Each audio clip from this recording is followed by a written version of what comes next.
صورتحال میں وہ کوئی بہت زیادہ 2-3 کروڑ ووٹرز کو اٹریکٹ کر سکیں. میاں محمد نواز شریف صاحب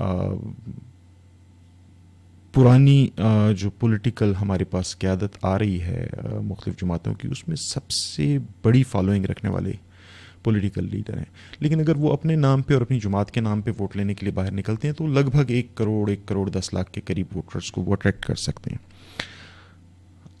ہمیں یہ ضرور دیکھنا ہوگا کہ جب ہم صدارتی نظام کی بات کرتے ہیں تو یہاں پہ آپ کے پاس پھر وہ ایم این ایز والا وہ الیکٹیبلس کو پڑھنے والے ووٹ اور وہ آپ کی جماعت کو کاؤنٹ ہونے والے ووٹ نہیں ہوتے. یہاں پہ آپ ایک صدارتی امیدوار ہوتے ہیں اور جس نے ووٹ دینا ہے اس نے آپ کو ووٹ دینا ہے. اور صدارتی نظام میں وہ بلیک میلنگ بھی نہیں ہوتی کہ کلیکٹیبل جو ہے وہ آنکھیں ملتا ہوا پارلیمنٹ میں پہنچتا ہے اور چونکہ وہ الیکٹیبل ہے اور بھلے وہ کوالیفائی کرے یا نہ کرے لیکن چونکہ اس کے حلقہ اثر میں 5-7 سیٹوں کا وزن موجود ہے تو وہ منسٹری کو کلیم کرے گا. ایسا نہیں ہوتا. صدارتی نظام کی سب سے بڑی خوبی یہ ہے کہ صدر منتخب ہونے کے بعد ایک شخص کے پاس بطور صدر یہ آزادی ہوتی ہے کہ وہ دنیا کے قابل ترین لوگوں کو اپنی ٹیم کا حصہ بناتا ہے یا اپنے ملک کے قابل ترین لوگوں کو وہ اپنی ٹیم کا حصہ بناتا ہے. یہی ایک پلس پوائنٹ ہے جو اسے صدارتی نظام کو ہمارے لیے مؤثر بنانے کی ایک بڑی دلیل بن جاتا ہے. لیکن اگر آپ باقی جماعتوں کا دیکھیں، عمران خان صاحب کرزمیٹک پرسنالٹی، بہت دھڑلے سے حکومت کر رہے ہیں اور ابھی بھی ان کی بہت بڑی فالوئنگ موجود ہے. لیکن میں محتاط اندازے سے یہ سمجھتا ہوں کہ وہ تیسرے نمبر پہ آئیں گے اور ان کی فالوئنگ جو براہ راست الیکٹیبلز کے بغیر اور الیکٹیبلز کی ان کی جماعت کے ساتھ مفادات کے جڑے بغیر انہیں ووٹ کرے گی، وہ کہیں 5 سے 6 ملین اور یہ 7 ملین کے قریب لوگ ہوں گے جو انہیں پورے پاکستان سے ووٹ کریں گے. ایسا نہیں ہے کہ وہ 5-7 کروڑ ووٹ اکٹھا اٹھا لیں گے اور صدر بن کے بیٹھ جائیں گے. یہ ممکن نہیں. پھر صدارتی نظام میں چیلنجز ہیں. ہمارے پاس مذہبی سیاست بہت توانا ہے، خصوصاً جے یو آئی کی سیاست بہت توانا ہے اور اس کی جو توانائی ہے وہ ساری کی ساری آتی ہے اس کی قیادت سے. مولانا فضل الرحمان بہت مضبوط پولیٹیکل لیڈر ہیں، لیکن صدارتی نظام میں معذرت کے ساتھ یہ کہنا چاہوں گا کہ مولانا کسی بھی طور پہ 2.5 ملین سے زیادہ ووٹ نہیں لے پائیں گے. حلقہ جاتی سیاست میں مولانا ایک اثر رکھتے ہیں جہاں کہیں ان کے کینڈیڈیٹس 10-15 ہزار ووٹوں سے بھی جیت جاتے ہیں. کل ووٹ 10-15 ہزار لے کے 20 ہزار لے کے وہ جیت جاتے ہیں اور وہ ایک سیٹ کنسیڈر ہوتی ہے. لیکن پورے ملک سے ان کی جماعت پچھلے الیکشن میں 2.5 ملین سے زیادہ ووٹ لینے میں کامیاب نہیں ہو پائی. میٹر آف فیکٹ یہ ہے کہ اگر سعد رضوی اس دوڑ میں شامل ہوتے ہیں ٹی ایل پی کے سربراہ، جی بالکل ٹی ایل پی کے سربراہ سعد رضوی اس دوڑ میں شامل ہوتے ہیں تو وہ جے یو آئی سے زیادہ ووٹ لیں گے.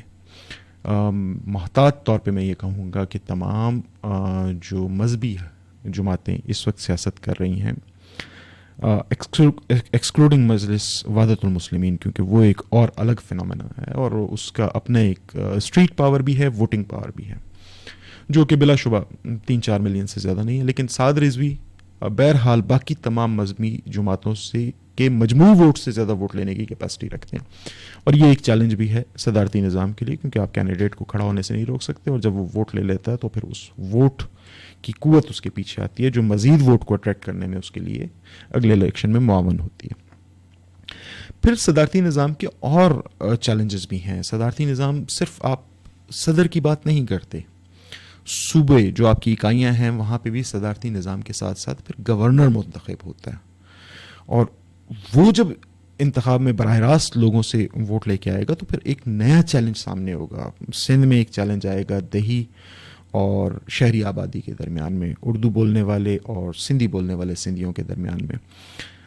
پیپلز پارٹی اور متحدہ ان کے ووٹ بینک کا آپس میں جو ٹکراؤ ہے، چونکہ وہ ابھی شہری اور دیہی سیٹوں پہ ہوتا ہے تو وہ اتنا ویزیبل نہیں ہے، وہ کانفلکٹ اتنا ویزیبل نہیں ہے، وہ پولیٹیکل کانفلکٹ اتنا ویزیبل نہیں ہے. لیکن جس لمحے براہ راست گورنر کے انتخاب کی بات آئے گی تو یہ تقسیم بہت گہری ہوگی اور شاید اس کی ایک بڑی قیمت بھی ادا کرنی پڑ سکے. پولیٹیکل پرائس کی بات کر رہا ہوں. پھر یہی چیلنج بلوچستان میں آ جاتا ہے. نظریاتی جماعتیں ہیں, جماعت کا ووٹ ہے, جماعتوں کے ووٹ ہیں, لیکن کوئی ایک ایسی شخصیت نہیں جو پشتون بیلٹ اور بلوچ بیلٹ کے درمیان متفرق کینڈیڈیٹ کے طور پہ سامنے آ سکے. وہاں ووٹ تقسیم ہوگا اور وہاں پہ پہلے سے موجود جو بلوچ آبادی ہے, مجھے یہ لگتا ہے کہ وہ براہ راست گورنر کے انتخاب میں پشتون آبادی کی عددی تعداد کو اپنے لیے ایک بڑا چیلنج محسوس کرے گی. اور باقی فیکٹرز بھی ساتھ ہیں. کوئٹہ کے اندر جو دیگر قومیں موجود ہیں وہ اپنا وزن کس کینڈیڈیٹ کے پلڑے میں ڈالیں گے, یہ ایک بہت بڑا سوالیہ نشان ہوگا.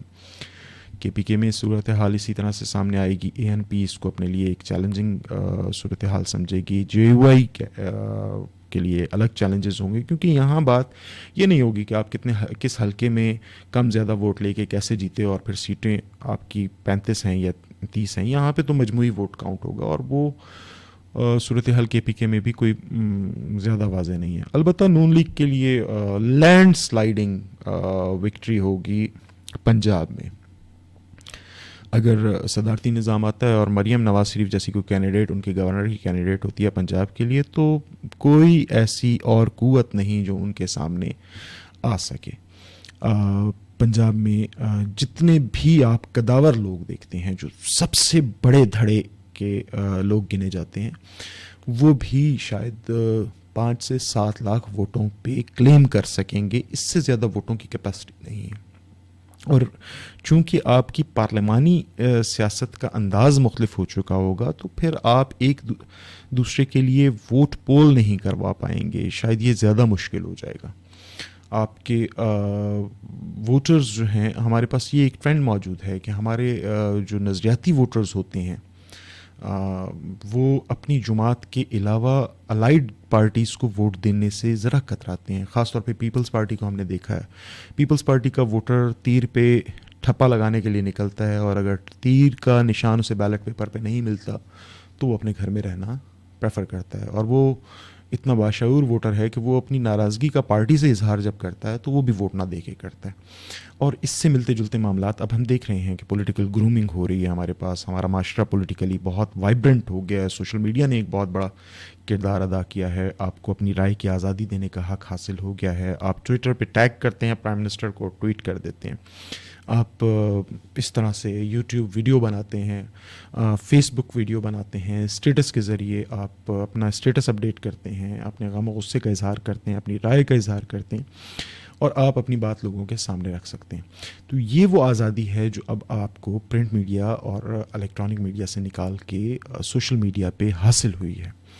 اب پرسنالٹیز ہی ہیڈ لائن نہیں بناتی. کوئی بھی شخص کسی بھی لمحے کوئی بات کرتا ہے اور وہ بات وائرل ہو سکتی ہے, یا اس کی بات ریکارڈ کا حصہ بن سکتی ہے, اور کسی بھی لمحے اس کے اوپر ایک بحث شروع ہو سکتی ہے, یا اس کی ستائش اور مذمت کا سلسلہ شروع ہو سکتا ہے. تو مجھے لگتا ہے کہ اس وقت ہمارے حالات ایسے نہیں ہیں کہ ہم صدارتی نظام کی جانب جا پائیں. اور خاص طور پہ وہ لوگ جو اس وقت حکومت کو لیڈ کر رہے ہیں, جب وہ آن گراؤنڈ پولیٹیکل ریالٹیز پہ چیک کریں گے تو انہیں یہ لگے گا کہ صدارتی نظام ان کے اپنے مفاد میں کسی طور پہ نہیں. تو یہ میری رائے ہے کہ صدارتی نظام پہ جتنی بحث چل رہی ہے, بحث برائے بحث یا وقت گزارنے کا ایک اچھا مشغلہ ہو سکتی ہے. اس سے زیادہ اس کے فوراً نتائج نہیں نکلیں گے. باقی رہی صدارتی نظام کی جزیات, تو اس پہ بیٹھ کے کسی اور دن گپ لگائیں گے. آپ تمام کا بہت شکریہ. Thank you.